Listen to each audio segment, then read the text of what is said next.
Medina वाला हो Medina वाला हो मदीना वाला हो मदीना वाला तुम्हार प्रेमे हमारे मन हलो दीवाना तुम्हार प्रेमे हमारे मन हलो दीवाना कबे जाबो आमी सोनार। বলুন তো আমরা আল্লাহর পছন্দনীয় হতে চাই না অপছন্দনীয় হতে চাই? আমরা সবাই আল্লাহর পছন্দনীয় হতে চাই। যাদেরকে আল্লাহ পছন্দ করেন না ওই অপছন্দনীয় বান্দাদের অন্তর্ভুক্ত আমরা হতে চাই না। আমরা সরাসরি কোরআন থেকে শুনবো যে কাদেরকে আল্লাহ তাআলা অপছন্দ করেন। 7 শ্রেণীর ব্যক্তিকে আল্লাহ তাআলা পছন্দ করেন না, ভালোবাসেন না। আমরা যেন কখনো তাদের অন্তর্ভুক্ত না হই। আমরা যেন কখনো তাদের অন্তর্ভুক্ত না হই। এই 7 শ্রেণীর ব্যক্তির মধ্যে প্রথম শ্রেণী হচ্ছে সীমা লঙ্ঘনকারী, যে আয়াত দিয়ে আমি আলোচনা শুরু করেছি। যারা লিমিট ক্রস করে, সীমা লঙ্ঘন করে, তাদেরকে আল্লাহ পছন্দ করেন না। আল্লাহ তাআলা বলছেন ওয়াকাতিলু ফি সাবিলিল্লাহিল্লাযীনা ইউকাতিলুনাকুম ওয়ালা তা'তাদু। যারা তোমাদের বিরুদ্ধে যুদ্ধ করে তোমরা তাদের বিরুদ্ধে সংগ্রাম করো, লড়াই করো, কিন্তু লড়াই করতে যে ওয়ালা তা'তাদু, সীমা লঙ্ঘন করো না, লিমিট ক্রস করো না। ইন্নাল্লাহা লা ইউহিব্বুল মু'তাদিন। আল্লাহ তাআলা সীমা লঙ্ঘনকারীদেরকে পছন্দ করেন না। We all should know our limits. আমাদের একটা লিমিট আছে, ওই লিমিটটা আমাদের জানা দরকার। ওই লিমিট ক্রস করলে খবর আছে।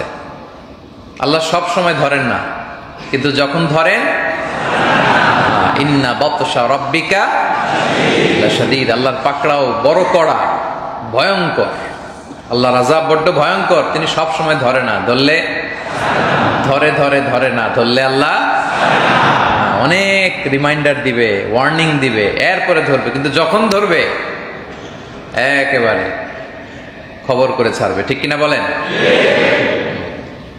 তাহলে আমরা সীমা লঙ্ঘনকারী হব না ইনশাআল্লাহ বলেন। লিমিট ক্রস করব না ইনশাআল্লাহ বলেন। এমনকি যুদ্ধের ময়দানেও আল্লাহর হাবিব সাল্লাল্লাহু আলাইহি ওয়া আলিহি ওয়াসাল্লাম তিনি ঘোষণা করতেন, খবরদার নারীদের গায়ে হাত তোলো না, শিশুদের গায়ে হাত তোলো না, বৃদ্ধদের গায়ে হাত তোলো না, উপাসনারত সন্ন্যাসীদের গায়ে হাত তোলো না। যারা তোমাদের বিরুদ্ধে অস্ত্র ধরেনি তাদের বিরুদ্ধে অস্ত্র ধরো না, সীমা লঙ্ঘন করো না, খবরদার। এটা রাসূল সাল্লাল্লাহু আলাইহি ওয়াসাল্লামের স্পেশাল অর্ডার। এজন্য আমরা সীমা লঙ্ঘন করতে পারবো না। পৃথিবীতে আমাদের আগে যত জাতিগোষ্ঠীকে আল্লাহ তাআলা ধ্বংস করেছেন, তাদেরকে ধ্বংস করার মূল কারণ হচ্ছে সীমা লঙ্ঘন। একবার দুইবার আল্লাহর একটা দুইটা অর্ডার ভায়োলেট করলেই আল্লাহ তাআলা কাউকে শাস্তি দেন না। একবার দুইবার যদি আপনি ভায়োলেট করেন আল্লাহ শাস্তি দিবেন না। কিন্তু বারবার বারবার ওয়ার্নিং দেওয়ার পরেও যখন আপনি লিমিট ক্রস করবেন, সীমা লঙ্ঘন করবেন, আল্লাহ তাআলার পাকড়াওয়ের আওতায় আপনি চলে আসবেন। আমরা যদি খেয়াল করে দেখি, সামুদ জাতির হেদায়েতের জন্য আল্লাহ তাআলা সালেহ আলাইহিস সালামকে পাঠিয়েছিলেন। দাওয়াতের যত মাধ্যম আছে সব কিছু দিয়ে নানা ভঙ্গিতে তিনি দাওয়াত দিয়েছেন। একটার পর একটা যুক্তি দিয়ে, আয়াত দিয়ে, নিদর্শন দিয়ে দাওয়াত দিয়েছেন, কিন্তু তারা মানে নাই। বারবার বারবার রিমাইন্ডার দেওয়ার পরেও মানে নাই।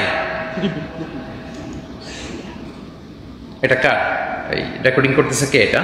আপনাদের? জি, নামায় ফেলেন। এটা বারবার কেন বলতে হয়? All mobile should be down, mobile in pocket. কারো মোবাইল দেখতে পারবো না আমি। বারবার বারবার সতর্ক করার পরেও যখন কোন জাতিগোষ্ঠী সীমা লঙ্ঘন করে তখন আল্লাহ শাস্তি দেয়। তারা বাহানা ধরেছিল যে সালেহ, তুমি যদি পাহাড়ের ভেতর থেকে একটা 10 মাসের গর্ভবতী উটনি বের করে আনতে পারো, ওই উট যদি এসেই বাচ্চা দেয় এবং দুধ দেয়, ওই দুধ খাওয়ার পরে আমরা তোমাকে নবী হিসেবে মানব। উনি বললেন, খবরদার, এটা দেখানোর পরে যদি ঈমান না আনো তাহলে কিন্তু খবর আছে। দোয়া করলেন আল্লাহর কাছে, আল্লাহ তাআলা ঠিকই পাহাড় ভেদ করে 10 মাসের প্রেগনেন্ট একটা উটনি বের করে আনলেন। বাচ্চা হলো, দুধ দিল, সবাই দুধ খেলো। দুধ খাওয়ার পরে তারা বলে, সালেহ, তুমি তো অনেক বড় জাদুকর, পাহাড়ের ভেতরে তুমি ম্যাজিক ঢুকাইছো। এখানেই থামে নাই, তারা না কতুল্লাহ, আল্লাহর এই নিদর্শনে উটকে তারা হত্যা করেছে। বলেন এটা লিমিট ক্রস করছে না? এত কিছু দিয়ে বোঝানোর পরেও, এত নিদর্শন দেওয়ার পরেও, তাদের মন মতো উট দেখানোর পরেও তারা আল্লাহর নিদর্শনকে যখন হত্যা করেছে তখন আল্লাহ তাদেরকে পাকড়াও করেছেন। রজফা, সয়হা, প্রচন্ড বজ্র নিনাদ, শব্দ নিনাদ। সাইয়েদনা জিবরিল আলাইহিস সালাম এমন এক চিৎকার মেরেছেন, কওমে সামুদের প্রত্যেকে কানের পর্দা ফেটে লাশ হয়ে জমিনে পড়ে গিয়েছে। কারণ তারা সীমা লঙ্ঘন করেছিল। কি করেছিল? এমন আওয়াজ, সাউন্ড গ্রেনেড, শব্দ তরঙ্গ, কানের পর্দা ফেটে সব লাশ। কারণ তারা লিমিট ক্রস করেছে। আদ জাতির হেদায়েতের জন্য আল্লাহ তাআলা হুদ আলাইহিস সালামকে পাঠিয়েছিলেন। তিনিও দাওয়াত দিলেন, বারবার বারবার দাওয়াত দেওয়ার পরেও, সতর্ক করার পরেও যখন তারা থামে না, তখন আল্লাহ তাআলা তাদেরকেও শাস্তি দিলেন। প্রচন্ড শৈত্য প্রবাহ, রিহিন সারসার, প্রচন্ড শৈত্য প্রবাহ দিয়ে পুরো জাতিগোষ্ঠীকে আল্লাহ তাআলা ধ্বংস করে দিলেন। লূত আলাইহিস সালাম কওমে সাদুমের কাছে প্রেরিত হয়েছিলেন, দাওয়াত দিলেন তোমরা পবিত্রতা অর্জন করো। তাদের একটা বদ অভ্যাস ছিল, তারা পুরুষে পুরুষে আসক্ত হতো। তিনি বুঝালেন, নানা ভাবে বুঝানোর পরও এরা থামে না। আল্লাহ তাআলা ফেরেশতা পাঠালেন পুরুষের আকৃতিতে, তাদের সাথে অপকর্ম করতে চাইল, তখন আল্লাহ তাআলা শাস্তি দিলেন। তার মানে ভুল করলে, একটা অন্যায় করলে, একটা আদেশ ভায়োলেট করলেই আল্লাহ শাস্তি দেন না। বারবার বারবার সুযোগ দেওয়ার পরেও, সতর্ক করার পরেও যখন কেউ সীমা লঙ্ঘন করে, তখন আল্লাহ তাআলা পাকড়াও করেন। ফাজআলনা আলিয়াহা সাফিলাহা, আপ সাইডকে আল্লাহ তাআলা ডাউন সাইড করে দিয়েছেন। গোটা জমিনটাকে সাইয়েদনা জিবরাইল উঠিয়ে ধপাস করে জমিনে আছাড় মেরেছেন। ওয়া আমতারনা আলাইহিম হিজারাতাম মিন সিজিলিন মানদুদ, পাথর বৃষ্টি দিয়ে, এসিড বৃষ্টি দিয়ে গোটা জাতিগোষ্ঠীকে আল্লাহ তাআলা ধ্বংস করেছেন। আপনি যদি ফেরাউনের কথা দেখেন, ফেরাউনকেও একটা দুইটা অন্যায়ের কারণে আল্লাহ ধরে নাই। একটা না, দুইটা না, 9টা নিদর্শন আল্লাহ তাআলা দেখিয়েছেন। 9 আয়াত, 9টা নিদর্শন। এরপরও যখন সে মানে না, সীমা লঙ্ঘন করেছে, লিমিট ক্রস করেছে, আল্লাহ তাআলা খেয়াল রাখবেন, কখনো লিমিট ক্রস করাকে আল্লাহ পছন্দ করেন। ইন্নাল্লাহা লা ইউহিব্বুল মুআতাদিন, আল্লাহ তাআলা সীমা লঙ্ঘনকারীদেরকে পছন্দ করে না। 9 বার ওয়ার্নিং দেওয়ার পরও যখন ফেরাউন শুদ্ধ হয় নাই, শুদ্ধাচারের পথে আসে নাই, আল্লাহ তাআলা তাকে পানিতে ডুবিয়ে মারলেন। ফালইয়াউমা নুনাজ্জিকা বিবাদানিকা লিতাকুনা লিমান খালফাকা আয়া, আল্লাহ বললেন ফেরাউন তোকে ডুবিয়ে মারলাম, আর তোর বডিটাকে আমি গোটা বিশ্বের মানুষের জন্য শুটকি বানিয়ে রাখলাম। সুবহানাল্লাহ পড়বেন না? তাহলে প্রিয় ভাইরা, আমরা যেন সীমা লঙ্ঘন না করি। কুল্লুকুম খাত্তাউন ওয়া খায়রুল খাত্তাইন আত-তাওয়াবুন, আমরা সবাই পাপী, পাপ করলেই আমরা তওবা করব, কিন্তু আমরা সীমা লঙ্ঘন যেন না করি। কারণ আল্লাহ তাআলা সীমা লঙ্ঘনকারীকে পছন্দ করেন। ইন্নাল্লাহা লা ইউহিব্বুল মুআতাদিন। আমরা নানাভাবে, নানা কাজে, নানা ভঙ্গিতে সমাজে সীমা লঙ্ঘন করি। নানা ধরনের সীমা লঙ্ঘন, ক্রসিং দ্য লিমিট আমাদের মাঝে, আমাদের সমাজে আছে না নাই বলেন? আমরা অন্যের অধিকার নষ্ট করে সীমা লঙ্ঘন করি, খারাপ আচরণ করে সীমা লঙ্ঘন করি, আমরা এতিমের হক মেরে দিয়ে সীমা লঙ্ঘন করি, এরকম আছে না নাই বলেন? ভাইয়ের ছেলে মারা গেছে, ভাই মারা গেছে, ভাতিজা বেঁচে আছে, ভাতিজার সম্পদ মেরে দিয়ে আমরা সীমা লঙ্ঘন করি, আছে না নাই? বোনের সম্পদ বোনকে বুঝিয়ে দেয় না, ফুফির সম্পদ ফুফিকে বুঝিয়ে দেয় না, আছে না নাই? নারীদের ক্ষেত্রে সীমা লঙ্ঘন করি, দায়িত্ব পেলে সীমা লঙ্ঘন করি, ক্ষমতার চেয়ার পেলে সীমা লঙ্ঘন করি, ঠিক কিনা বলেন? আল্লাহ তাআলা সীমা লঙ্ঘনকে পছন্দ করেন। আল্লাহ সব সময় ধরেন না, কিন্তু যখন ধরেন ছাড়েন না। এজন্য এটা আমাদের জন্য রিমাইন্ডার, কোনো ক্ষেত্রে আমাদের জীবনে, পারিবারিক কাজে, সামাজিক কাজে, রাষ্ট্রীয় কাজে আমরা যেন সীমা লঙ্ঘন না করি। আমরা অনেকে ইবাদতেও সীমা লঙ্ঘন করি, আছে না নাই? আল্লাহ রাসূল সাল্লাল্লাহু আলাইহি ওয়াসাল্লাম যেভাবে শিখিয়েছেন ওইভাবে ইবাদত করতে হবে, ওইভাবে সালাত করতে হবে, ওইভাবে জিকির করতে হবে, ওইভাবে দোয়া করতে হবে। আপনার মন মতো করলে হবে? দেখবেন বাংলাদেশে দেখা যায় জিকির করতেছে, লাফাচ্ছে, গান গাচ্ছে, এরকম আছে না নাই? এগুলো হচ্ছে ইবাদতের সীমা লঙ্ঘন। এটা করা যাবে? আপনার মন মতো ইবাদত করলে হবে? আপনি মধ্যম পন্থার সাথে আল্লাহ রাসূল সাল্লাল্লাহু আলাইহি ওয়াসাল্লাম যেভাবে শিখিয়েছেন ওইভাবে করতে হবে, তাইলে কবুল করবে কে? তাহলে সাবাআতুন লা ইউহিব্বুহুমুল্লাহ, এমন 7 শ্রেণীর ব্যক্তি যাদেরকে আল্লাহ পছন্দ করেন না। এর মধ্যে প্রথম শ্রেণী হচ্ছে আল মু'তাদুন, মানে সীমা লঙ্ঘনকারী। আমরা সীমা লঙ্ঘনকারী হতে চাই না, ঠিক কিনা? তাহলে সীমা লঙ্ঘনকারীকে আল্লাহ তাআলা ভালোবাসেন না বা পছন্দ করেন না। আমরা কখনো কোনোভাবে যেন সীমা লঙ্ঘনের সাথে জড়িত না হই, আল্লাহ তৌফিক দান করুক, আমরা পড়ি আমিন। তাহলে 7 শ্রেণীর মধ্যে 1 শ্রেণীর কথা ক্লিয়ার না সবার কাছে? সীমা লঙ্ঘন করা যাবে না। গেল 2 নাম্বার হচ্ছে দ্বিতীয় যে শ্রেণীকে আল্লাহ তাআলা পছন্দ করেন না, সেটা হচ্ছে আয-যালিমুন, মানে জালিম, অত্যাচারী। অত্যাচারীকে আল্লাহ তাআলা পছন্দ করেন না। আল্লাহ তাআলা বলছেন আল্লাহু লা ইউহিব্বুয যালিমিন, আমি জালেমদের পছন্দ করি না, জালেমদেরকে আমি পছন্দ করি না। এবং আপনি যদি কারো প্রতি জুলুম করেন, জুলম, operation in it's any form, যে কোনো ধরনের জুলম, ওই যার উপর জুলম করলেন ওই মজলুম ক্ষমা না করলে স্বয়ং আল্লাহও ক্ষমা করে না। কথা বুঝতে পেরেছেন? মজলুম যদি ক্ষমা না করে আল্লাহও ক্ষমা করবে। আল্লাহ বলবে যার উপর জুলুম করেছো তার কাছ থেকে ক্ষমা। এটা হাক্কুল ইবাদ, হাক্কুল্লাহ, আল্লাহ ক্ষমা করে দিবে। সালাত ফরজ ছিল পড়েন নাই, রোজা রাখেন নাই, ভুল করছেন, আল্লাহ মাফ করবে। কিন্তু আপনি অন্যের হক নষ্ট করেছেন, এটা কি আল্লাহ মাফ করবে? এটা কিন্তু বড্ড ভয়ঙ্কর প্রিয় ভাইরা। আমরা যেন অন্যের অধিকার নষ্ট না করি। তাহলে এটা আমাদের মাথায় রাখতে হবে, মজলুম ক্ষমা না করলে কশ্চিন কালো আল্লাহ তাকে ক্ষমা করবেন। এবং জুলুম যে আল্লাহ তাআলা হারাম করেছেন শুধু আমাদের জন্য না, সবার জন্য জুলুম হারাম। আমাদের জন্য হারাম, আল্লাহর জন্য হারাম। আই রিপিট, আমি আবার বলছি, জুলুম এটা আমাদের উপর যেমনি হারাম, আল্লাহর উপরও হারাম। আল্লাহ নিজেই নিজের উপরে জুলুমকে হারাম করেছেন। আল্লাহু আকবার। হাদিসে কুদসিতে আল্লাহ তাআলা বলেন, ইয়া ইবাদি ইন্নী হারামতু যুলমা আলা নাফসি ওয়া জাআলতুহু বাইনাকুম মুহাররামান ফালা তাযালামু। ও আমার বান্দারা, নিশ্চয় আমি জুলুমকে, আমি আল্লাহ আমার নিজের উপর হারাম করেছি এবং এই জুলুমকে তোমাদের উপরও হারাম করেছি, ফলে ফালা তাযালামু, তোমরা একে অপরের উপর জুলুম করো। তাহলে আরেকটা তথ্য জানলাম যে জুলুম শুধু আমাদের জন্যই হারাম না। কার জন্য হারাম? হারাম করেছে কে? আল্লাহ নিজেই নিজের উপর জুলুমকে হারাম করেছেন। আল্লাহ তাআলা বলছেন, ওয়া আন্নাল্লাহা লাইসা বিযাল্লামিন লিল আবিদ, আমি কশ্চিন কালো আমার কোন বান্দার উপর আমি জুলুম করি না, কখনো দিন জুলুম করেন না। এবং যারা দুনিয়াতে জুলুম করেছে, রাসূল সাল্লাল্লাহু আলাইহি ওয়াসাল্লাম বলেন, ইত্তাকু আয-যুলম ফা ইন্না যুলমা যুলুমাতুন ইয়াউমাল কিয়ামা, তোমরা জুলুম থেকে বেঁচে থাকো, কেননা জুলুম কিয়ামতের দিন জুলুমাত হবে, মানে অন্ধকার হবে। অন্ধকারচ্ছন্ন হয়ে জালিমের চারদিক থেকে ঘুটঘুটে অন্ধকার করে রাখবে। সে কিছুই দেখবে না, সে পুলসিরাত পার হতে পারবে না, সে সামনে প্রসিড করতে পারবে না। পুরো কিয়ামতের সময়টা তার জন্য অন্ধকার করে রাখবে কে? জুলুম কিয়ামতের দিন জুলুমাত হয়ে যাবে। এবং দুনিয়াতে যারা অন্যের সম্পদ জোর করে ভক্ষণ করেছে, জবরদখল করেছে, এরকম আছে না নাই? আমাদের দেশে এরকম ঘটে না?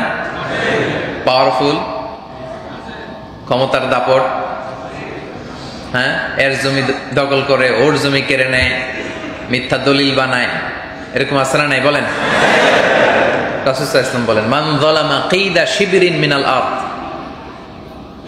অন্যের পুরো জমি মেরে দেয়া তো দূরের কথা, কিদা শিবর, 1 বিঘত পরিমাণ জমিন যদি কেউ জুলুম করে অন্যের থেকে খায়, তুবিকাহু মিন 7 আরাদিন, 7 জমিন কিয়ামতের দিন তার ঘাড়ে চাপানো হবে।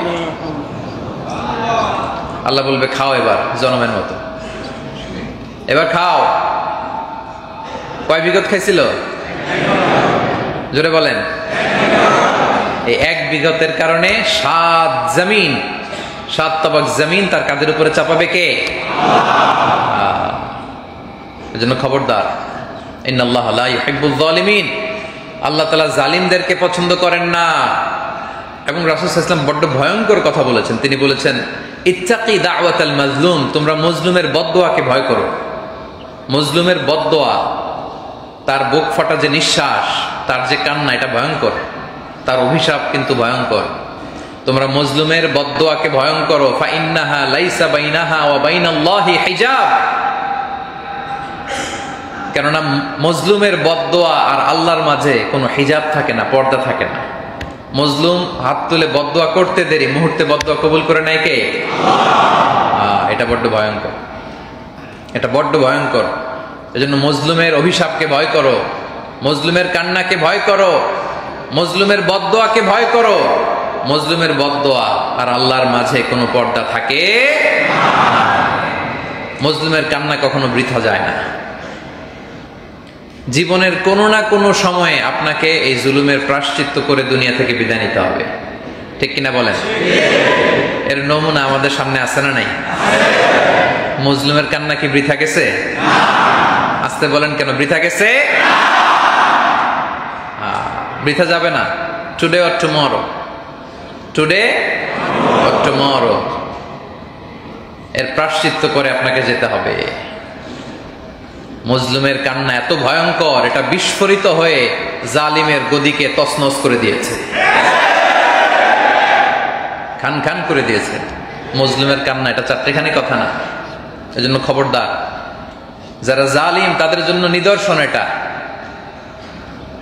জালিম আর নিদর্শন, এই তো আমাদের আশেপাশে তো অনেক ঘটনা ঘটেছে, আমাদের দেশে ঘটেছে, আমাদের পাশে নেপালে ঘটেছে, আমরা তো নিজেরাই দেখলাম, ঠিক কিনা? কেউ হেলিকপ্টার দিয়ে পালিয়েছে, কেউ হেলিকপ্টারের রশিতে ঝুলেছে, ঠিক কিনা বলেন? নেপালে কি হয়েছে দেখছেন? তাইলে জালিমদের খেয়াল রাখতে হবে যে ক্ষমতার গদি আর হেলিকপ্টারের রশি বেশি পার্থক্য নাই। গদি আর রশি কাছাকাছি, সাবধান হয়ে যেতে হবে, ঠিক কিনা বলেন? সাবধান হতে হবে, আমাদের সাবধান হতে হবে। জুলম in its any form, in its any form, এটাকে আল্লাহ বরদাস্ত করবেন না। মজলুমের কান্না কখনো বৃথা যায় না। জীবনের কোনো না কোনো সময় আপনাকে প্রায়শ্চিত্ত করে দুনিয়া থেকে যেতে হবে। এজন্য ইন্নাল্লাহা লা ইউহিব্বুয যালিমিন, আল্লাহ জালিমদের পছন্দ করেন না। আমরা যেন কোনোভাবে কোনো জুলুমের সাথে জড়িত না হই। আল্লাহ যেন কখনো আমাদেরকে জালিম না বানান, আমরা যেন কখনো অন্যের অধিকার নষ্ট না করি। আল্লাহ তাআলা আমাদেরকে তৌফিক দান করুন। তাহলে সাবআতুন লা ইউহিব্বুহুমুল্লাহ, 7 শ্রেণীর ব্যক্তিকে আল্লাহ তাআলা পছন্দ করেন না। এর মধ্যে প্রথমটা কি ছিল? কি ছিল? সীমা লঙ্ঘনকারী, আল্লাহ পছন্দ করেন না। 2 নম্বরে কি? জালিমুন, জালেমদেরকে আল্লাহ পছন্দ করেন না। 3 নম্বরে হচ্ছে অহংকারী। 3 নম্বরে কি? অহংকারী ব্যক্তিকে আল্লাহ পছন্দ করেন না। মনে থাকবে? ইন্নাল্লাহা লা ইউহিব্বুল ফারিহিন, অনেকগুলো আয়াত এসেছে এই ব্যাপারে, আমি একটা একটা বলছি। ইন্নাল্লাহা লা ইউহিব্বুল ফারিহিন, যারা গর্ববোধ করে, অহংকার করে, নিজেকে বড় মনে করে, এই টাইপের লোকদেরকে আল্লাহ পছন্দ করেন না। এজন্য আল্লাহর কাছে দোয়া করবেন, আল্লাহ অহংকার থেকে আমাদেরকে তুমি মুক্ত রাখো, অহংকারের খাঁচা থেকে মুক্ত রেখো আমায় তুমি প্রভু হে। বলেন আমিন। সাইয়েদনা লোকমান আলাইহিস সালাম ওনার ছেলেকে অনেকগুলো চমৎকার চমৎকার উপদেশ দিয়েছিলেন, হাজার হাজার বছর আগের ঘটনা। টাইমলেস অ্যাডভাইস, এত চমৎকার অ্যাডভাইস আপনার পড়লে মনে হবে যে আজকেও দরকার এই অ্যাডভাইসগুলো। প্রতিটা বাবার দরকার তার ছেলের কানে এই অ্যাডভাইস, এই উপদেশমালাগুলো পৌঁছে দেয়া। আজকেও আপনার কাছে জীবন্ত মনে হবে। ওই অ্যাডভাইসের মধ্যে উনি ছেলেকে বলতেছিলেন যে বাবা, ওয়ালা তুসাইর খাদ্দাকা লিন্নাস, তুমি মানুষ থেকে মুখ ফিরিয়ে নিও না, মানুষকে অবজ্ঞা করো না। ওয়ালা তামশি ফিল আরদি মারাহা, আর অহংকার বশত জমিনে, অহংকার নিয়ে দাম্ভিকতার সাথে জমিনে চলাচল করো না। ইন্নাল্লাহা লা ইউহিব্বু কুল্লা মুখতালিন ফখুর, আল্লাহ কোনো অহংকারীকে পছন্দ করেন না। ছেলেকে শিখাইতে হবে ওয়ালা তুসাইর খাদ্দাকা লিন্নাস, মানুষ থেকে চেহারা ফিরায় নিও না, গণমুখী হও, মানুষমুখী হও, মানুষকে অবজ্ঞা করো না। Be people oriented, be society oriented. আমাদের অনেক ছেলে মেয়েরা মানুষের সাথে মিশতে পারে না, এরকম আছে না নাই? বিশেষ করে দেশের বাইরে যারা বর্ন এন্ড রেইজড, দেশের বাইরে বর্ন এন্ড রেজ দেখবেন যে মানুষের সামনে মিশতে পারে না, কথা বলতে পারে না, মেহমান আসলে মেহমানের সামনে টেনে নেওয়া যায় না, এরকম আসলে নাই? আমাদের মনে আছে আমরা যখন ছোট ছিলাম বাসায় মেহমান আসলে আমরা অনেক খুশি হতাম, অনেক খুশি হতাম। মেহমান আসলে যে তার কাছে যে সূরা, কেরাত, দোয়া, কালাম, কবিতা যা পারি প্রথম আধা ঘন্টা সব শোনায় ফেলতাম। কি এরকম ছিল না আগে? প্রথম আধা ঘন্টায় সব শোনায় ফেলতাম। মেহমানরাও আমাদেরকে আদর করতো, যাওয়ার আগে কিছু টাকা দিয়ে যেত, কি যে খুশি হইতাম। ওই 5 টাকা, হ্যাঁ, ওই 2 টাকার নোট, সুবহানাল্লাহ। তো মনে আছে যে আমাদের সময়টা এমন ছিল, আমরা মেহমান আসলে খুশি হতাম, কথা বলতাম, গল্প করতাম, কবিতা শোনাতাম, সূরা শোনাতাম, ওনারাও দোয়া করতেন। কিন্তু এখনকার বাচ্চাদের যেটা হয়, মেহমান আসলে এদের সামনে টেনেও নেওয়া যায় না, আছে না নাই? এজন্য বাচ্চাদেরকে শিখাইতে হবে, টিউনিং করতে হবে, বুঝাতে হবে যে ওয়ালা তুসাইর খাদ্দাকা লিন্নাস, মানুষ দেখে মুখ ফিরিও না। Be people oriented, be society oriented, মানুষের সাথে মেশো, গণমানুষের সাথে মেশো। ছেলেমেয়েদেরকে শিখাইতে হবে। গরুর পেট থেকে কিছু বের হলে এটা গরু হয়ে যায়, খেয়াল রাখবেন। ছাগলের পেট থেকে বেরোলেই এটা ছাগল হয়ে যায়। বিড়ালের পেট থেকে বেরোলেই এটা বিড়াল হয়ে যায়। কিন্তু মানুষের পেট থেকে বেরোলেই এটা মানুষ হয় না, ওটার মানুষ বানাইতে হয়, ঠিক কিনা? গরুরে কেউ কোনোদিন বলে না তুই গরুর মতো গরু হ, বলে? ছাগলকে কোনোদিন আমরা বলি তুই ছাগলের মতো ছাগল হ? কিন্তু মানুষকেই বলা হয় তুমি মানুষের মতো, মানুষের মতো মানুষ হওয়া বড্ড জরুরি, মানুষ হয়ে ওঠা বড্ড জরুরি। এজন্য সন্তান প্রতিপালনে, প্যারেন্টিং খুব যত্নবান হইতে হবে। আমাদের মায়েদের, বাবাদের শিখাইতে হবে। এই যে লুকমান আলাইহিস সালাম শিখাচ্ছেন, ওয়ালা তুসাইর খাদ্দাকা লিন্নাস, ওয়ালা তুসাইর খাদ্দাকা লিন্নাস, অবজ্ঞা করো না, মানুষ থেকে মুখ ফিরিয়ে নিও না, মানুষের সাথে মেশো। দেখেন ছেলেকে ভদ্রতা শিখাচ্ছে, ডিসেন্ট ম্যানার শিখাচ্ছে, শিখাইতে হয়। মানুষের কথা বলা শিখতে লাগে 2 বছর, কিন্তু কোথায় কি বলতে হবে এটা শিখতে লেগে যায় আজীবন। এজন্য বাচ্চাদেরকে ধরে ধরে শিখাইতে হয়। রাসূল সাল্লাল্লাহু আলাইহি ওয়াসাল্লাম এরকম অনেক ঘটনা আছে। খেতে বসেছে, এক বাচ্চা এদিক থেকে ধরে ওদিক থেকে রাসূল সাল্লাল্লাহু আলাইহি ওয়াসাল্লাম বললেন, ইয়া গোলাম সাম্মিল্লাহ কুল বিয়ামিনিক ওয়া কুল মিম্মা ইয়ালিক। এই এরকম করো না, এদিক থেকে ওদিক থেকে না, বিসমিল্লাহ বলো, ডান দিক থেকে শুরু করো, তোমার সামনে যেটা আছে ওইটা নাও, শিখাবেন। রাসূল সাল্লাল্লাহু আলাইহি ওয়াসাল্লামের প্রিয়তম নাতি হাসান রাদিয়াল্লাহু তাআলা আনহু একবার যাকাতের স্তূপ করে রাখা খেজুর নিয়ে খাওয়া শুরু করলো। রাসূল সাল্লাল্লাহু আলাইহি ওয়াসাল্লাম দৌড়ে যে তার মুখ থেকে খেজুর বের করলেন। তিনি বললেন কেখ কেখ, মানে আমরা যেটা বাংলায় বলি ওয়াক থু থু, মানে নানা ভাই থু, ফেলে দাও তুমি। আলা তাআলাম আন্না লা নাকুলু সাদাকা, নানা ভাই তুমি জানো না আমরা হাশিমি খানদানের, আমরা সাদাকার খাবার খেতে পারি না, জানো না তুমি? এই যে দেখেন ধরে ধরে শিখাই দিচ্ছে। ছোট্ট বাচ্চাদেরকে ধরে ধরে শিখাইতে হয়। ছোট্ট বাচ্চারা দেখবেন উল্টাটা করতে পছন্দ করে বেশি, ঠিক কিনা বলেন? ছোট বাচ্চাদের একটা স্বভাব দেখবেন, উল্টা জুতা পরে, ডান পায়ের জুতা পরে আর বাম পায়ের জুতা পরে। এটা কি আপনারা দেখছেন নাকি শুধু আমি একাই দেখছি? দেখছেন না আপনারা? ছোট বাচ্চারা এটা করে, এইটা করবে ওই পায়ে, কেন যে করে আল্লাহ জানে, ওইটা পরে এই পায়ে। এরকম ধরে ধরে বাচ্চাদেরকে শিখাইতে হয়। লোকমান আলাইহিস সালাম শিখাচ্ছেন, ওয়ালা তুসাইর খাদ্দাকা লিন্নাস, মানুষকে অবজ্ঞা করো না, মুখ ফিরিয়ে নিও না। ওয়ালা তামশি ফিল আরদি মারাহা, জমিনে অহংকার বশত চলো না, দাম্ভিকতা দেখিয়ে হাঁটাচলা করো না। কারণ ইন্নাল্লাহা লা ইউহিব্বু কুল্লা মুখতালিন ফখুর, আল্লাহ কোনো দাম্ভিক অহংকারীকে পছন্দ করেন না। ছেলেমেয়েদের শিখাইতে হবে যে কোনো বিশ্বাসী, কোনো মুসলিম সে অহংকারী হতে পারে না। এখানে 2টা শব্দ বললেন, মুখতাল আর ফখুর।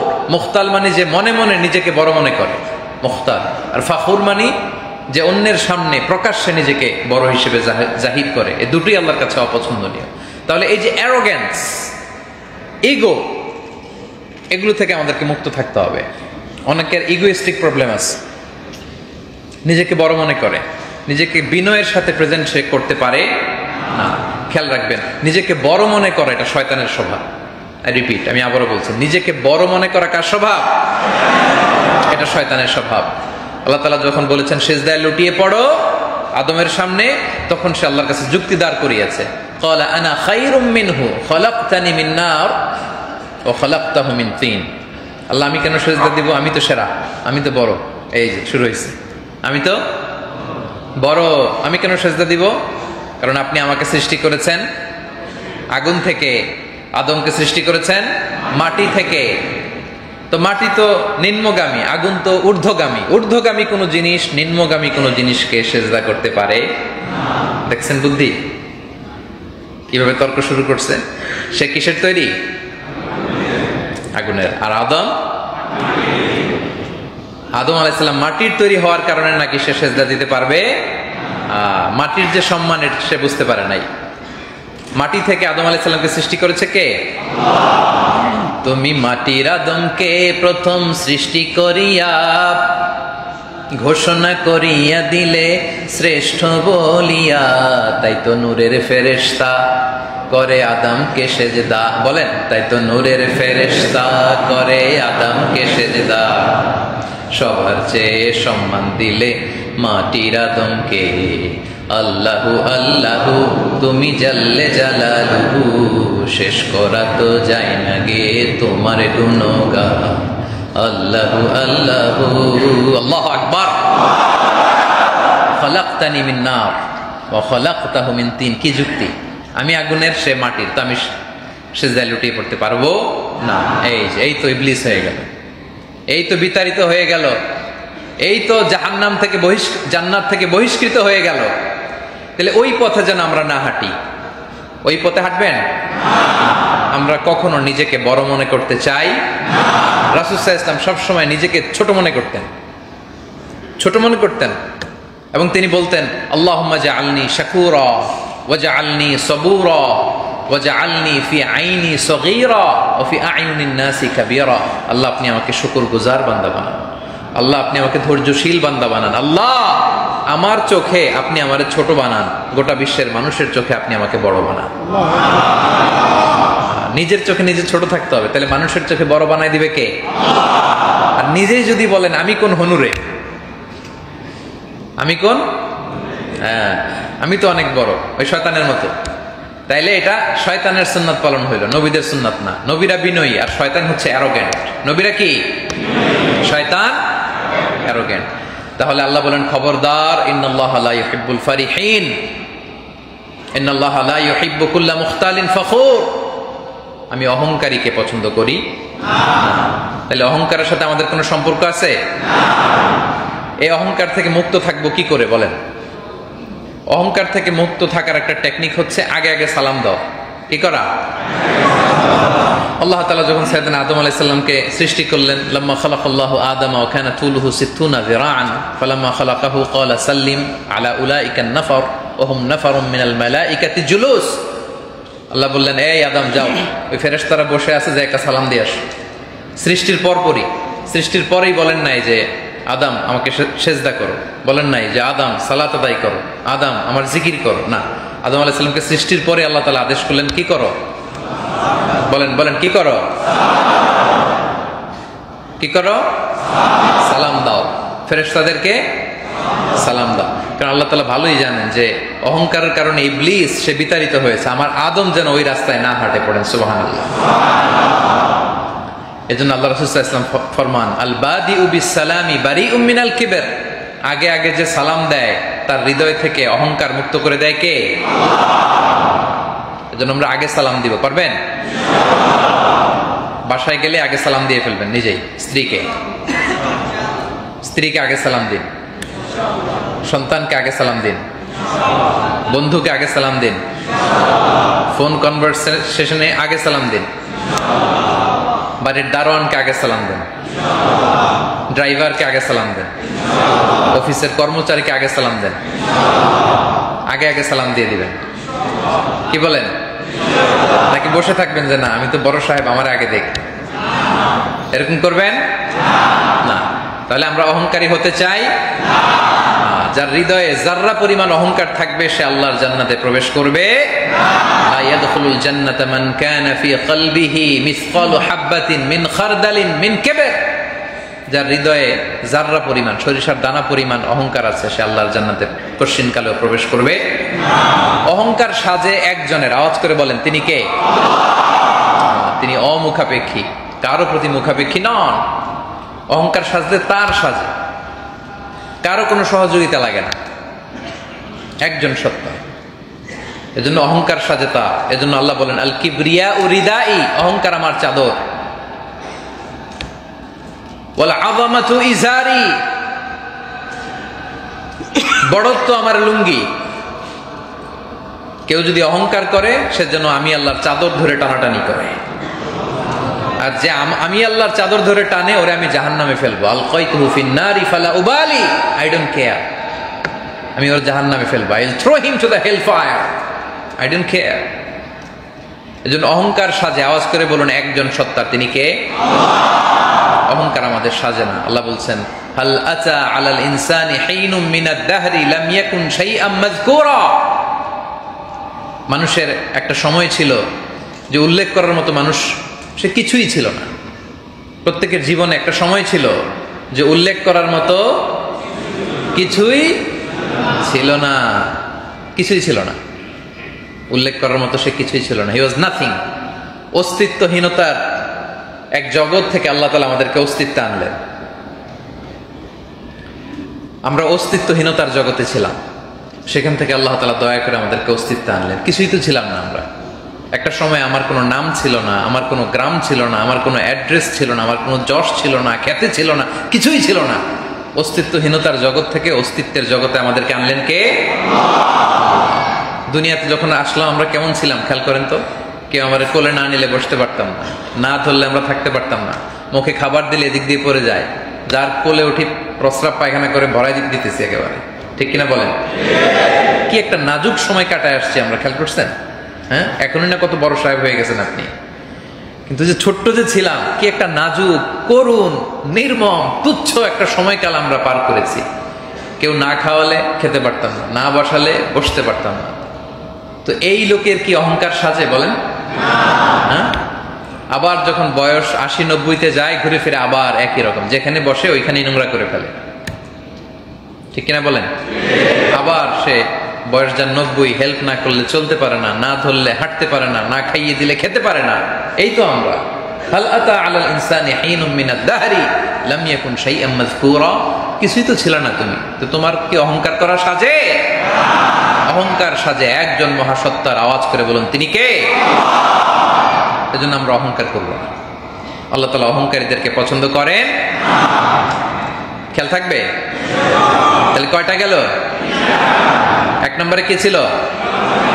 সীমা লঙ্ঘনকারীকে আল্লাহ পছন্দ করেন না। 2 নম্বরে, 3 নম্বরে মনে থাকবে তো নাকি? আচ্ছা, 4 নম্বরে হচ্ছে অপচয়কারীকে আল্লাহ তাআলা পছন্দ করেন না। অপচয় বা অপব্যয় আল্লাহ পছন্দ করেন না। আমরা কি অপচয় করি? হ্যাঁ, করি না? অপচয় করে, এটা আবার সাহস করে বলতেছে যে করি।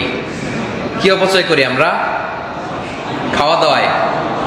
আরব বিশ্বে এটা হয়ে যায়, রাইট? সৌদি আরবেও দেখেছি, সৌদিতে তো খুব দেখেছি, এখানেও অনেক সময় হয়তো এত এত খাবার নিয়ে বসা হয়, বড় বড় ডিশ থাকে, এখান থেকে একটু, এখান থেকে একটু, একটু লাহাম টাহাম খেয়ে বাকিগুলো ফেলে দেওয়া হয়। খবরদার, এটা বড্ড ভয়ঙ্কর, এটা ভয়ঙ্কর। রিজিক এটা আল্লাহর পক্ষ থেকে কারীম, সম্মানিত মেহমান। এই মেহমানকে আপনি সম্মান না দিলে এই মেহমান আর ঘরে আসবে না। আল্লাহ যেন আমরা যেন অপচয় না করি। আল্লাহ তাআলা বলেন ওয়াকুলু ওয়াশরাবু ওয়ালা তুসরিফু, তোমরা খাও পান করো কিন্তু অপচয় করবে ইন্নাহু লা ইউহিব্বুল মুসরিফিন। আল্লাহ তাআলা অপচয়কারী, অপব্যয়কারীকে তিনি পছন্দ করেন না। তাহলে 4 নাম্বার হচ্ছে অপচয়কারী বা অপব্যয়কারী, তাদেরকে আল্লাহ ভালোবাসেন না, তাদেরকে আল্লাহ পছন্দ করেন না। তাহলে আমরা কি অপচয় করব বলেন? না, অপচয় করব না। মুমিনদের বৈশিষ্ট্য বলতে যে আল্লাহ তাআলা বলেন ওয়াল্লাযীনা ইযা আনফাকু লাম ইউসরিফু ওয়া লাম ইয়াকতুরু ওয়া কানা বাইনা যালিকা কাওয়ামা। বিশ্বাসীরা যখন দান করে তারা অপচয় করে না, কৃপণতাও করে না। মুমিন জীবনের সব কিছুতে থাকবে ব্যালেন্সড অ্যাপ্রোচ, মধ্যম পন্থা। তারা দানের ক্ষেত্রে কৃপণতাও করে না, অপচয়ও করে না, বরং ওখানে বাইনা দালিকা কওয়ামা, মাঝামাঝি। তাদের অবস্থান কি? মাঝামাঝি, মধ্যম পন্থা তারা অবলম্বন করে দানের ক্ষেত্রে। তাহলে অপচয়ের সাথে মুসলমানদের কোনো সম্পর্ক নাই। অন্য হাদিসে আল্লাহ রাসূল সাল্লাল্লাহু আলাইহি ওয়া আলিহি ওয়াসাল্লাম বলেন, কুলু ওয়াশরাবু ওয়া তাসাদ্দাকু, তোমরা খাও, পান করো কিংবা দান করো, কোনো অসুবিধা নেই। আল্লাহ তাআলা আপনাকে সম্পদশালী বানিয়েছেন, আপনি বাড়ি করেন, আপনি গাড়ি কিনেন, আপনি হালাল পন্থায় দুনিয়ার যা উপভোগ করার করেন, কিন্তু অপচয় করা চলবে না। তাহলে খাও, পান করো কিংবা দান করো, ওয়ালবাসু, ভালো ভালো পোশাকও পরিধান করতে পারো, সমস্যা নাই, মা লাম ইউখালিফু ইসরাফ, যতক্ষণ না এটার সাথে অপচয় বা অপব্যয় জড়িত না হয়। যখনই অপচয় হবে তখনই এটা হারাম হয়ে যাবে। আমার প্রিয় কাতার প্রবাসী ভাইয়া, তাহলে আমরা কখনো খাওয়ার ক্ষেত্রে, কেনার ক্ষেত্রে, কোনো ক্ষেত্রে আমরা অপচয় করব না। অন্য আয়াতে আল্লাহ তাআলা বলেন, ওয়ালা তুবাযজির তাবযীরা, অপচয় করো না। ইন্নাল মুবাযজিরিনা কানু ইখওয়ানা শায়াতিন, কারণ অপচয়কারী শয়তানের ভাই। অপচয়কারী কার ভাই? শয়তানের ভাই হওয়ার ইচ্ছা জাগে কার কার? হাত তোলেন। কারো ইচ্ছা জাগে? ওয়া কানা শাইতানু লিরাব্বিহি কাফুর। আচ্ছা, যে শয়তানের ভাই ও নিজেও একটা কি? কথা বুঝতে পারেন নাই? আল্লাহ বললেন যে যে অপচয় করে সে শয়তানের। আচ্ছা, যে শয়তানের ভাই ও নিজেও একটা, আমি বলি নাই কিন্তু আপনারা বলছেন, সে নিজেও একটা। খবরদার, আমরা যেন অপচয় না করি। অপচয়কারীকে আল্লাহ পছন্দ করেন না। আল্লাহ রাসূল সাল্লাল্লাহু আলাইহি ওয়া আলিহি ওয়াসাল্লাম একবার ঘরে প্রবেশ করলেন, আম্মা জান আয়েশা রাদিয়াল্লাহু তাআলা আনহার ঘরে। ঘরে ঢুকেই দেখলেন মাটিতে এক টুকরো খুবস, মানে টুকরো রুটি পড়ে আছে। এক টুকরো রুটি পড়ে আছে। ফাওয়াজাদা কিসরাতা খুবজিন মুলকাতিন আলাল আরদি ফাগাদিবা নবী। এই দৃশ্য দেখে আল্লাহ রাসূল সাল্লাল্লাহু আলাইহি ওয়াসাল্লাম রেগে গেলেন। রাসূল সাল্লাল্লাহু আলাইহি ওয়াসাল্লাম কি করলেন? রেগে গেলেন। রাসূল সাল্লাল্লাহু আলাইহি ওয়াসাল্লাম কখনো নিজের ব্যক্তিগত কারণে রাখতেন না, কখনো না, নেভার এভার। ওনাকে কেউ ফিজিক্যাল টর্চার করেছে, মেন্টালি টর্চার করেছে, গালি দিয়েছে, এই করেছে সেই করেছে, উনি রাখতেন না। কিন্তু যখনই আল্লাহর কোনো বিধান লঙ্ঘিত হতো আল্লাহর হাবিব রেগে যেতেন। ঘরে ঢুকেই দেখলেন যে এক টুকরো রুটি জমিনে পড়ে আছে, দেখে রাসূল সাল্লাল্লাহু আলাইহি ওয়াসাল্লাম রেগে গেলেন। আর আয়েশা রাদিয়াল্লাহু তাআলা আনহাকে বললেন, ইয়া আয়েশা, খবরদার, খবরদার, এটা আল্লাহর পক্ষ থেকে মেহমান, রিজিক আল্লাহর পক্ষ থেকে মেহমান। এটা যখন তোমার ঘরে আসে, এটাকে যখন তুমি সম্মান করবে না, এই মেহমান তোমার ঘরে আর কখনো প্রবেশ করবে না। তুমি এটার গুরুত্ব দাও নাই, এটা আর তোমার ঘরে আসবে না। আল্লাহ রিজিক কেড়ে নিবে।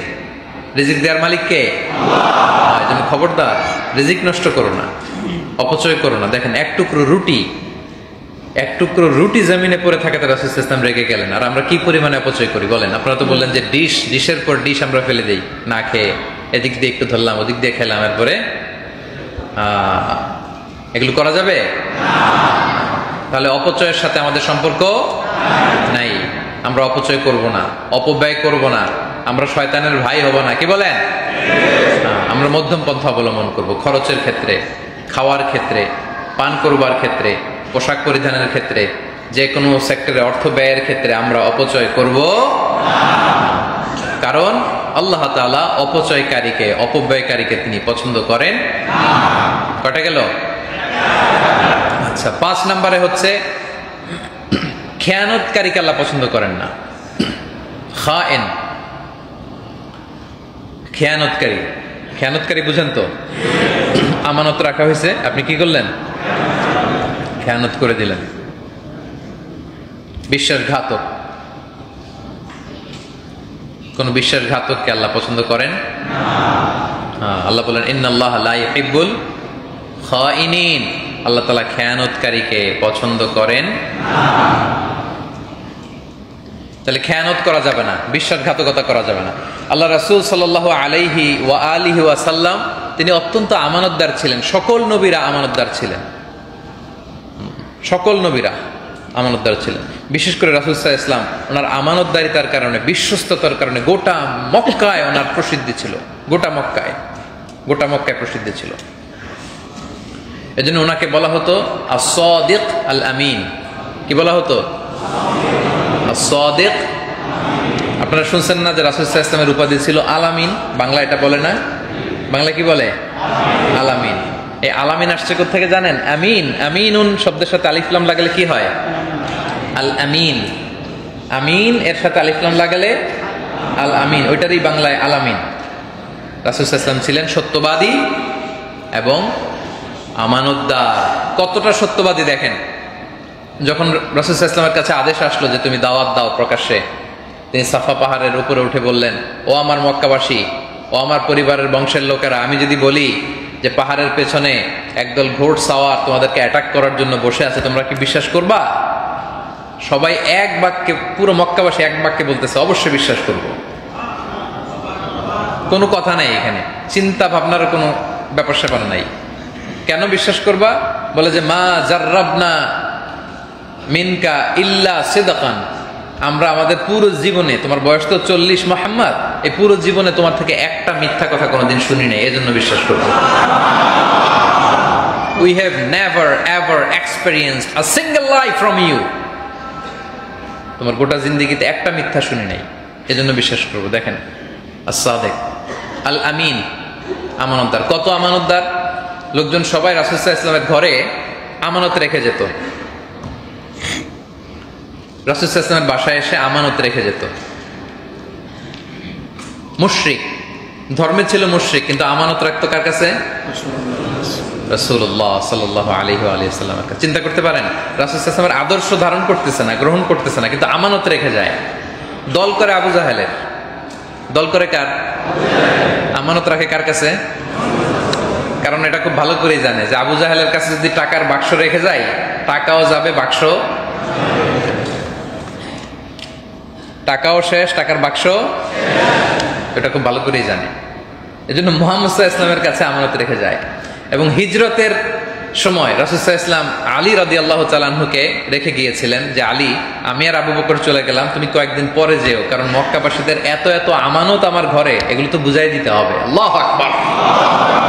সাইয়েদনা আলী রাদিয়াল্লাহু তাআলা আনহু টানা 3 দিন মক্কাবাসীদের আমানতগুলো তাদের হাতে পৌঁছাতে সময় লেগেছিল। 3 দিন। কয়দিন? as-সাদিক আল-আমিন, as-সাদিক আল-আমিন। এবং মক্কাবাসীরা কোনো ঝগড়া লাগলেই, বিরোধে জড়ালেই রাসূল সাল্লাল্লাহু আলাইহি ওয়াসাল্লামকে দেখলে তারা বলতো জা আমিনুন রাদিনা বিহ, এই তো আলামিন চলে আসছে, তাহলে আর সমস্যা নেই, উনি ফয়সালা করে দিবে। সুবহানাল্লাহ।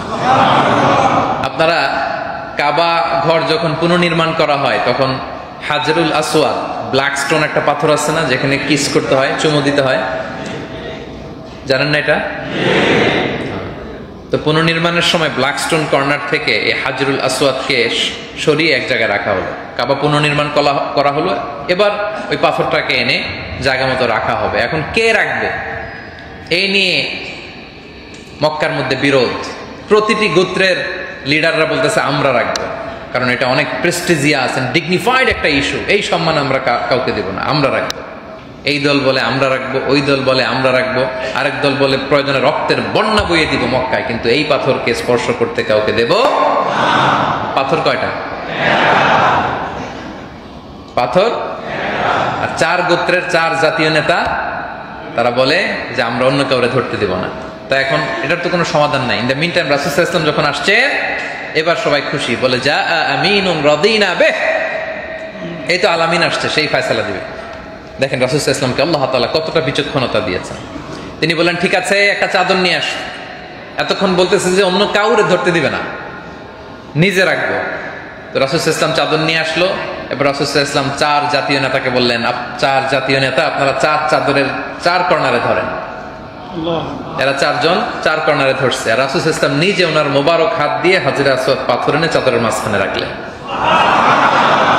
এতক্ষণ যে 4 নেতা বলছে কাউরে ধরতে দিব না, এদের মুখে আর এখন কোনো আওয়াজ নাই, সবাই খুশি, মহা খুশি। ওই যে চাদরের কোনা ধরতে পারছে, এই জন্য। এতক্ষণ ছিল যে পাথর কাউরে দিব না, এখন কি পাইছে? চাদরের, ওইটাতেই খুশি। এবার রাসূল সাল্লাল্লাহু আলাইহি ওয়াসাল্লাম বললেন আসেন জাতীয় 4 নেতা, আসেন আমার সাথে। রাসূল সাল্লাল্লাহু আলাইহি ওয়াসাল্লাম তাদেরকে নিয়ে এসে রুকনুল হাজারিল আসওয়াদ, যেটা যেই কর্নারে হাজারে আসওয়াদ সেট করতে হয়, রাসূল সাল্লাল্লাহু আলাইহি ওয়াসাল্লাম নিজে তার মোবারক হাত দিয়ে পাথরটা নিয়ে ওই জায়গায় রেখে দিলেন। তাহলে আসলে কি চার নেতা পাথর ধরার কোনো সুযোগ পাইছে? কিন্তু তারপরও রাসূল সাল্লাল্লাহু আলাইহি ওয়াসাল্লামের বুদ্ধিমত্তার সামনে তারা হার মেনেছে। আল্লাহু আকবার। জা আমিনুন রাদিনা বিহ, আল আমিন ছিলেন তিনি, আল আমিন। এজন্য আমরা আমানতদার হব, আমরা খেয়ানতকারী হব না, আমরা বিশ্বাসঘাতক হব না। আমানত ব্যাপারটা অনেক ব্যাপক আমার ভাইয়েরা। কেউ আপনার কাছে একটা মোবাইল রেখে বললো ভাই 1 সপ্তাহ পরে নিব, এটা আপনি 1 সপ্তাহ পরে আবার বুঝাই দিবেন, এটা যেমনি আমানত। কেউ যদি বিশ্বাস করে আপনার কোনো একটা কথা বলে, এই কথাটাও আপনার কাছে রেখে দেওয়াটা আমানত, ঠিক কিনা? একজন বলল যে ভাই এই কথাটা কিন্তু কাউরে বলেন না, এটা আমানতের সাথে রাখবেন। দেখবেন ওই লোক আবার আমানতের সাথে অন্য সবাইরে বলে বেড়াচ্ছে, আসলে নাই? আমানতের সাথে পুরো এলাকার মধ্যে একেবারে সার্কুলেশন করে দিচ্ছে। না, এরকম করা যাবে না। আমানত অনেক বড় ব্যাপার। সম্ভ্রান্ত লোকদের বৈশিষ্ট্য হচ্ছে তারা আমানতের খেয়ানত করে না। ইন্নাল্লাহা লা ইউহিব্বু মান কানা খাওয়ানান আসীমা। খেয়ানতকারীকে আল্লাহ পছন্দ করেন না, খবরদার। এবং মুনাফিকের একটা আলামত হচ্ছে তাদের কাছে আমানত রাখলে এটা খেয়ানত হয়। ওয়া ইযা তুমিনা খানা, মুনাফিকদের একটা আলামত, আমানত রাখলে কি করে? খেয়ানত করে। এখন বলেন আমরা কি মুমিন হতে চাই না মুনাফিক? খবরদার। ইন্নাল্লাহা ইয়া'মুরুকুম আন তুআদ্দুল আমানাতি ইলা আহলিহা। আল্লাহর স্পেশাল ভার্ডিক্ট, স্পেশাল অর্ডার, যার আমানত তার কাছে পৌঁছে দাও। কার অর্ডার? এক বেদুইন এসে আল্লাহ রাসূল সাল্লাল্লাহু আলাইহি ওয়া আলিহি ওয়াসাল্লামকে প্রশ্ন করল, ইয়া রাসূলুল্লাহ মাতাস সাআ, কিয়ামত কবে হবে? রাসূল সাল্লাল্লাহু আলাইহি ওয়াসাল্লাম বললেন, ইযা দুইয়াতিল আমানাতু ফান্তাযিরিস সাআ। যখন আমানতের খেয়ানত হয়ে যাবে তখনই কিয়ামত হয়ে যাবে। বেদুইন বলে, কাইফা ইদাআতুহা, আমানতের আবার খেয়ানত হয় কেমনে? রাসূল সাল্লাল্লাহু আলাইহি ওয়াসাল্লাম বললেন, ইযা উসিদাল আমরু ইলা গায়রি আহলিহি ফান্তাযিরিস সাআ। যে লোক যে কাজের যোগ্য নয়, যে চেয়ারে বসার যোগ্য নয়, তাকে যখন ওই কাজ দেয়া হবে, ওই চেয়ারে বসিয়ে দেয়া হবে, তখনই কিয়ামত হয়ে যাবে। বলেন এটার নমুনা আছে না নাই? চেয়ারের যোগ্য না কিন্তু চেয়ার নিয়ে টানাটানি আছে। খবরদার, এটা আমানতের খেয়ানত। আমানত এটা অনেক ব্যাপক বিষয় আমার কাতার প্রবাসী প্রিয় ভাইরা, ব্যাপক, অনেক ব্যাপক। আমার যে সম্পদ আছে এটা আল্লাহর পক্ষ থেকে আমার কাছে আমানত। আমার যে পরিচিতি, আমার অর্থ, সম্পদ, সন্তান, ক্ষমতা, সবকিছু আল্লাহর পক্ষ থেকে আমার কাছে কি? এই প্রতিটা আমানতের ব্যাপারে জিজ্ঞেস করবে কে? সেদিন আল্লাহর সুপ্রিম কোর্টের কাঠগড়ায় প্রতিটি আমানতের ব্যাপারে আপনার কাছ থেকে জানতে চাইবে কে? যার কাজের যতটুকু পরিধি এটা তার আমানত। ধরেন যে এই মসজিদের ইমাম যিনি, এই পুরো মসজিদের ব্যবস্থাপনাটা তার কাছে আমানত। আপনি একটা স্কুল কমিটির প্রধান, পুরো স্কুল ম্যানেজমেন্ট এটা আপনার কাছে আমানত। আপনি একটা ইউনিয়ন পরিষদের চেয়ারম্যান, পুরো ইউনিয়ন পরিষদ আপনার কাছে আমানত। আপনি একটা নির্বাচনী এলাকার মেম্বার অব দ্য পার্লামেন্ট, এই পুরো এলাকাটা আপনার কাছে আমানত। আপনি রাষ্ট্রপ্রধান, পুরো রাষ্ট্রটা আল্লাহর পক্ষ থেকে আপনার কাছে আমানত। এই আমানতের ব্যাপারে সেদিন আপনাকে জিজ্ঞেস করবে কে? এজন্য আমরা যেন কখনো খেয়ানত না করি, কারণ খেয়ানতকারীকে আল্লাহ তাআলা পছন্দ করেন না। আমানতের খেয়ানতকে, বিশ্বাসঘাতকতাকে আল্লাহ তাআলা পছন্দ করেন না। তাহলে এই পয়েন্টটা ক্লিয়ার? আমরা খেয়ানতকারী হব না, কি বলেন? ইনশাআল্লাহ। তাহলে কয়টা গেল? 5টা। রইল কয়টা? 6 নম্বরে হচ্ছে ফাসাদ সৃষ্টিকারী, বিশৃঙ্খলা সৃষ্টিকারী, মুফসিদ যারা, মুফসিদুন, এই ফাসাদ সৃষ্টিকারীকে আল্লাহ তাআলা পছন্দ করেন না। ইন্নাল্লাহা লা ইউহিব্বুল মুফসিদিন। আল্লাহ ফাসাদ সৃষ্টিকারীকে পছন্দ করেন না। ফাসাদ সৃষ্টি করা এটা অনেক বড় পাপ। বিপর্যয় সৃষ্টি করা সমাজে, আল্লাহ বিপর্যয় সৃষ্টিকারীদেরকে পছন্দ করেন না। যে কোনো ধরনের ফাসাদ, সামাজিক বিশৃঙ্খলা, অর্থনৈতিক বিশৃঙ্খলা, রাজনৈতিক বিশৃঙ্খলা আছে না নাই সমাজে? সামাজিক বিশৃঙ্খলা, আপনি একটা মিথ্যা ছড়াই দিলেন, ডিসইনফরমেশন ছড়াই দিলেন, হোক্স, হোক্স পর্যন্ত মানে মিথ্যা নিউজ, হোক্স নিউজ ছড়াই দিলেন, রুমর ছড়াই দিলেন। এখন যে যুগ, আর্টিফিশিয়াল ইন্টেলিজেন্স দিয়ে ডিপ ফেক ছবি, ডিপ ফেক ভিডিও সমাজে ছড়ায় দেয়, পরে জানা গেল এটা ভুয়া। আছে না নাই? এজন্য আপনি কোনো কিছু না জেনে শেয়ার করবেন না সোশ্যাল মিডিয়াতে। বিশ্বাসীরা স্মার্ট হয়, দে ওয়ার্ক স্মার্টলি। এখন কোন নিউজ সত্য কোনটা মিথ্যা আপনি বুঝতে পারবেন না, আপনি ক্রস চেক করবেন। সংবাদের সত্যতা যাচাই করার জন্য আল্লাহ তাআলা আদেশ করেছেন, ইন জাআকুম ফাসিকুম বিনাবাইন ফাতাবায়ানু। খবরদার, নিউজ একটা শুনলেই শেয়ার দিবেন। আমরা কি করি? নিউজ একটা শুনলেই, এমনকি জাতীয় গণমাধ্যমে মাঝে মাঝে এমন কিছু নিউজ আসে যেগুলো অসত্য, ঠিক কিনা? অসত্য, ভুল। পরে যখন ওনারা জানতে পারে যে আসলে সংবাদটা পরিবেশন শুদ্ধ হয় নাই, সত্য হয় নাই, ওনারাও দুঃখ প্রকাশ করে। এরকম ঘটনা অহরহ ঘটে এখন। কি বলেন, ঘটে কিনা? এই জন্য চিলে কান নিয়ে গেছে শুনলেই আমরা চিলের পিছনে দৌড় দিব নাকি? আগে কি করব? কান আছে কিনা দেখবো, আগে কান আছে কিনা দেখবো। সত্যতা যাচাই করবেন। আপনি সত্যতা যাচাই করার পরে দেখবেন যে যেটা প্রকাশিত হয়েছে সংবাদ, এটার সাথে আসল ঘটনার কোনো মিলই নাই। আছে না নাই? একটা গল্প শুনেছিলাম যে এক লোক বলতেছে যে গতকাল আমি দুপুরবেলায় এই রাস্তার পাশ দিয়ে 7-8টা বাঘ লাফিয়ে লাফিয়ে যেতে দেখেছি। 7-8টা চিতাবাঘ। কয়টা? তো সবাই শুনে অবাক, কি রে, এই এলাকায় বাঘ আসবে কোত্থেকে? তো সবাই যে তারে ধরছে, ভাই বলেন কি 7-8টা বাঘ আপনি এদিক দিয়ে দেখছেন? ঠিকঠাক মতো বলেন, কি দেখছেন, কটা দেখছেন? বলে 7-8টা না হলো 2-3টা তো হবেই। প্রথম দেখছিল কয়টা? 7-8টা। এখন সবাই যখন ধরছে, সত্যি করে বলেন কয়টা দেখছেন, কি দেখছেন? তখন বলে সুবিধা করতে পারতেছে না, তো বলে যে 7-8টা না হলেও 2-3টা তো হবেই। 2-3টা বাঘ হবে, এই এলাকায় বাঘ আসবে কোত্থেকে? কি বলেন আপনি? পুলিশ চলে আসছে। তো কয়েকজন পুলিশ যখন এসে তারা জিজ্ঞাসাবাদ শুরু করছে, যে সত্যি করে বলেন, কি দেখছেন, কয়টা দেখছেন, ঠিকঠাক বলেন, এখানে লিখতে হবে আমাদের।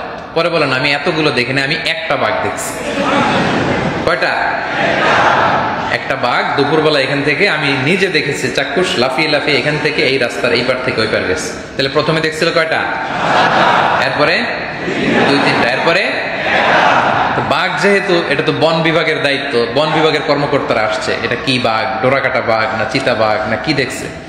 পুলিশ আর বন বিভাগ যখন চাইপা ধরছে যে সত্যি করে বলেন আপনি কি দেখছেন, তো বলতেছে যে বাঘের মতো কি যেন একটা দেখলাম, গেল দিক। যখন সবাই চেপে ধরছে, বলে বাঘের মতো কি যেন একটা গেছে এদিক দিয়ে। প্রথমে দেখছিল কয়টা? এরপরে সবশেষে বাঘের মতো কি যেন একটা গেল। তাহলে দেখেন, আপনি ক্রস চেক, ডাবল চেক যখন করলেন, ঘটনার সত্যতা যখন যাচাই করে নিলেন, তখন দেখলেন মূল ঘটনার সাথে বাস্তবতার কোনো, যেটা বলছে এটার সাথে কোনো মিল নাই। এজন্য রাসূল সাল্লাল্লাহু আলাইহি ওয়াসাল্লামকে আল্লাহ তাআলা বলেছেন, in জাআকুম ফাসিকুম বিনাবাইন ফাতাবায়ানু। Cross check, verify the correctness of the news. যেন কখনো একটা কিছু শুনলে বিশ্বাস করবেন না, প্রথমেই আগে যাচাই করে নেবেন। কি পারবেন তো? আর যখনই যাচাই বাছাই না করে আপনি শেয়ার দিলেন, আপনার মতো যারা আছে আবার আপনার থেকে শেয়ার দিল, এই মিথ্যা নিউজ, এই ফাসাদ, এই বিশৃঙ্খলা সমাজে ছড়ায় পড়ে। ঠিক কিনা বলেন? এরকম বিশৃঙ্খলা সৃষ্টিকারীদেরকে আল্লাহ তাআলা পছন্দ করেন। তাহলে এটা হলো সামাজিক বিশৃঙ্খলা। আপনি যদি অর্থনৈতিক বিশৃঙ্খলার কথা দেখেন, মজুদদারি, কালোবাজারি আছে না নাই? পণ্যের কৃত্রিম সংকট তৈরি করে সমাজে অর্থনৈতিক বিশৃঙ্খলা তৈরি করে একদল, আছে না নাই? দেশের টাকা বিদেশে পাচার করে দেশকে ভঙ্গুর করে দেয় একদল, আছে না নাই? এগুলো অর্থনৈতিক বিশৃঙ্খলা। এগুলো সবগুলো মুফসিদুন। এই মুফসিদিন যারা সমাজে অস্থিরতা, বিশৃঙ্খলা, ফাসাদ যারা তৈরি করে, তাদেরকে আল্লাহ তাআলা পছন্দ করে। এরপরে রাজনৈতিক বিশৃঙ্খলা আছে না নাই? দলান্ধ হয়ে, দেশপ্রেম নাই, গণমানুষের চাহিদার কথা চিন্তা নাই, শুধু নিজের লাভের জন্য আপনি যা মনে চায় করলেন, শোডাউন করলেন, মিছিল করলেন, ভাঙচুর করলেন, অরাজকতা তৈরি করলেন। এগুলোর সাথে ইসলামের কোনো সম্পর্ক, কোন ধরনের ফাসাদ ইসলাম টলারেট করে না। কারণ আল্লাহ তাআলা স্পষ্ট বলেছেন, ইন্নাল্লাহা লা ইউহিব্বুল মুফসিদিন। আল্লাহ তাআলা ফাসাদকারীদেরকে, বিশৃঙ্খলাকারীদেরকে পছন্দ করেন। দেখবেন যে একদল এগুলো করবে, কিন্তু এদেরকে বললে বলে যে আমরাই ভালো কাজ করতেছি, আছে না নাই? এটা রাসূল সাল্লাল্লাহু আলাইহি ওয়াসাল্লামের যুগেও ছিল। ওয়া ইযা কিলা লাহুম লা তুফসিদু ফিল আরদি ক্বালু ইন্নামা নাহনু মুসলিহুন।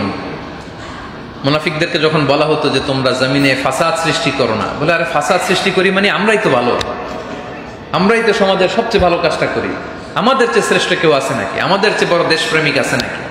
আমরাই তো দেশপ্রেমিক, হ্যাঁ, আমরাই তো সবকিছুর অধিকারী, এরকম আছে না নাই? আমরাই ভালো। আল্লাহ বলেন আলা ইন্নাহুম হুমুল মুফসিদুনা ওয়ালাকিন লা ইয়াশউরুন। সাবধান, জেনে রাখো ওরাই ফাসাদকারী, ওরাই ফাসাদকারী। এজন্য ফাসাদের সাথে, বিশৃঙ্খলার সাথে আমাদের কোনো সম্পর্ক ইসলাম এই বিশৃঙ্খলাকে টলারেট করে না। ওয়াল ফিতনাতু আকবারু মিনাল কাতল। ফিতনা তৈরি করা, ফিতনা সৃষ্টি করা, বিশৃঙ্খলা, অস্থিরতা তৈরি করা, এটা হত্যার চেয়ে জঘন্যতম অপরাধ। কারণ ইসলাম হচ্ছে শান্তির ধর্ম। কিসের ধর্ম? তাহলে বিশৃঙ্খলা, ফাসাদ, এটার সাথে ইসলামের সম্পর্ক নাই। তাহলে 6 নম্বরে যেটা জানলাম, ফাসাদ সৃষ্টিকারী, বিশৃঙ্খলা সৃষ্টিকারীকে আল্লাহ তাআলা পছন্দ করেন। এই বিশৃঙ্খলা, ফাসাদ, ফিতনা সৃষ্টি থেকে আল্লাহ তাআলা আমাদেরকে হেফাজত করুক, পড়েন আমিন। কয়টা গেল? 7 নাম্বার হচ্ছে মন্দ কথার, বাজে কথা, অশ্লীল কথার প্রচারণা আল্লাহ তাআলা বড্ড অপছন্দ করেন। কেউ যেন অশ্লীল কথা বলে না বেড়ায়, মন্দ কথা বলে না বেড়ায়, খারাপ কোনো কথা বলে না বেড়ায়। যারা এই মন্দ কথার প্রচারক, তাদেরকে আল্লাহ তাআলা পছন্দ করেন। আল্লাহ তাআলা বলছেন লা ইউহিব্বুল্লাহুল জাহরা বিসসুই মিনাল কওলি ইল্লা মান যালিম। খারাপ কথা, অন্যায় কথা, এগুলো সমাজে স্প্রেড হোক, এটা আল্লাহ চায় না। কেউ যদি মাজলুম হয়, সে বলে কোনো বিষয়, সেটা ভিন্ন কথা, কিন্তু কোনো মন্দ কথার প্রচারণা, প্রসার, স্প্রেডিং সমাজে হোক, এটা আল্লাহ তাআলা পছন্দ করেন। আমরা যদি রাসূল সাল্লাল্লাহু আলাইহি ওয়াসাল্লামের জীবনের দিকে তাকাই, দেখবো যে উনি সারা জিন্দেগিতে একটা অশ্লীল কথা বলেন নাই, একটা মিথ্যা কথা তিনি বলেন নাই। গোটা জিন্দেগিতে একবারের জন্য কাউকে গালি দেয় নাই, অভিশাপ দেয় নাই। সুবহানাল্লাহ। মা কানা রাসূলুল্লাহ সাল্লাল্লাহু আলাইহি ওয়াসাল্লাম সাব্বাবান ওয়ালা ফাহাশান ওয়ালা লাআনান। কখনো গালি দেয় নাই কাউকে, কখনো কটু কথা বলে নাই, অশ্লীল কথা বলে নাই, কখনো কাউকে লানত করে নাই। সুবহানাল্লাহ পড়বেন না? এবং যারা এই মন্দ কথা, মন্দ কাজ, অশ্লীলতার প্রচার, প্রসার সমাজে করতে চায়, তাদের জন্য কঠিন আযাবের বন্দোবস্ত করে রেখেছেন কে? আল্লাহ তাআলা বলছেন ইন্নাল্লাযীনা ইউহিব্বুনা আন তাশিআল ফাহিশাতু ফিল্লাযীনা আমানু লাহুম আযাবুন আলীমুন ফিদ দুনিয়া ওয়াল আখিরাহ। যারা চায় বিশ্বাসীদের মধ্যে ফাহিশা, অশ্লীলতা ছড়িয়ে পড়ুক, তাদের জন্য দুনিয়া এবং আখিরাতে মর্মন্তুদ শাস্তি প্রস্তুত করে রেখেছে কে? বলেন, আমাদের সমাজে অশ্লীলতা আছে না নাই?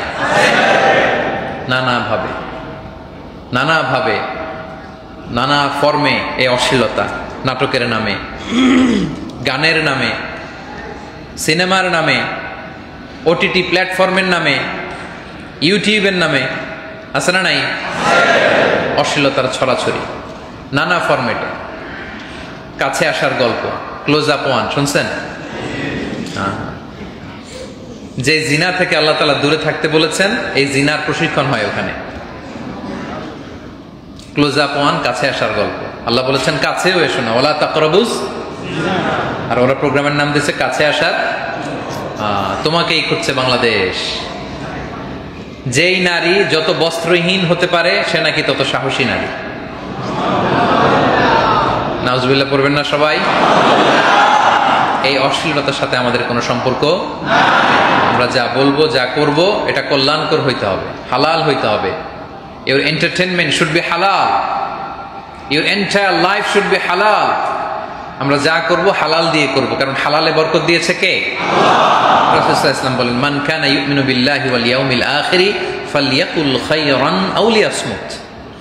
যে আল্লাহ বিশ্বাস করে, আখিরাতে বিশ্বাস করে, সে যেন ভালো কথা বলে, কল্যাণকর কথা বলে, অথবা চুপ থাকে, অথবা চুপ থাকে। তাহলে কোনো অশ্লীলতার সাথে, মন্দ কথার সাথে আমাদের কোনো সম্পর্ক নাই। আল্লাহ তাআলা আমাদের সবাইকে হেফাজত করুক, আমরা পড়ি আমিন। তাহলে কয়টা গেল প্রিয় ভাইয়েরা? 1 নম্বরে কি ছিল? মনোযোগ আছে না? কি জন্য মোবাইল পকেটে ঢুকাইছে এবার বুঝতেছেন? এখন এটা ক্লাস হয়ে গেছে, একটা কি হয়ে গেছে, জিজ্ঞেস করতেছি সব ফরফর করে বলে দিতেছি। আর যদি মোবাইল নিয়ে ভাবিরা দেখাইতে নেই যে দেখো আচারি হুজুর, তাইলে আলোচনাও শেষ, পয়েন্টও সব শেষ। এজন্য তাফসীর প্রোগ্রামগুলোকে এরকম ক্লাসের সিস্টেমে নিয়ে আসতে হবে, ভেরি ইন্টারঅ্যাক্টিভ সেশন হইতে হবে, 1-to-1 brain two brain connectivity হইতে হবে। আপনি মোবাইল নিয়ে এদিক সেদিক করলে তো আপনার সেই সংযোগায়ন, মনোদৈহিক সংযোগায়নটা হয় না।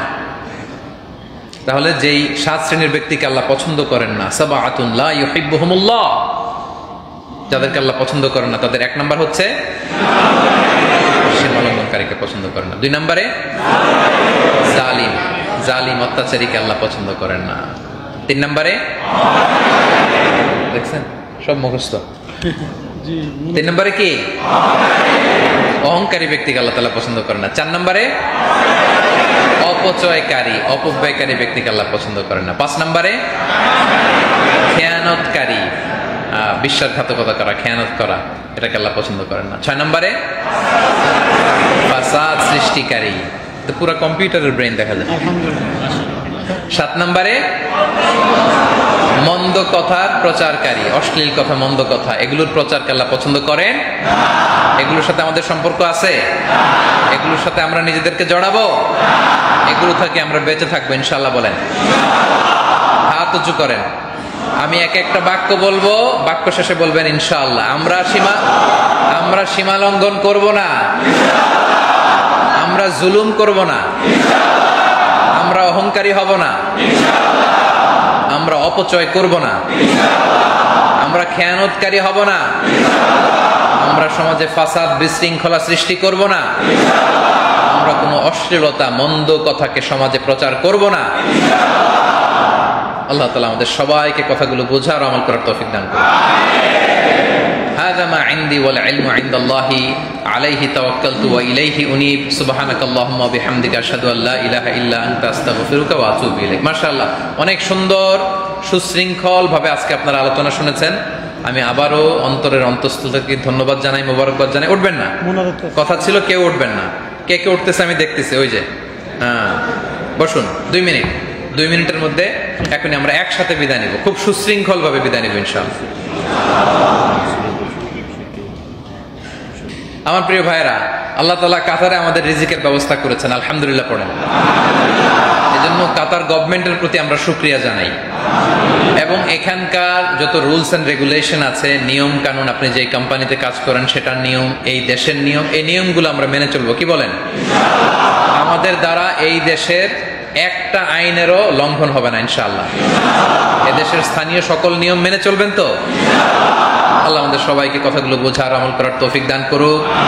আমরা একসাথে বিদায় নিব। যতগুলো কথা বলেছি কোরআন সুন্নাহর আলোকে বলেছি, বানিয়ে কিছু বলি নাই। তারপরেও আমার মনের অজান্তে কোনো মিস ইনফরমেশন যদি মুখ ফসকে বেরিয়ে যায়, সেগুলো যেন আল্লাহ তাআলা আপনাদের স্মৃতিপট থেকে মুছে দেয়, আমরা পড়ি আমিন। সত্য সুন্দর কল্যাণকর হকের পক্ষে যা বলেছি তার সবটুকুন আল্লাহ তাআলা আমাকে এবং আপনাদের সবাইকে আমলের তৌফিক দান করে, আমরা পড়ি আমিন। আল্লাহ তাআলা আপনাদের সবাইকে ভালো রাখুন, সুস্থ রাখুন, নিরাপদে রাখুন। هذا ما عندي والعلم عند الله عليه توكلت وإليه أنيب. والسلام عليكم ورحمة الله وبركاته.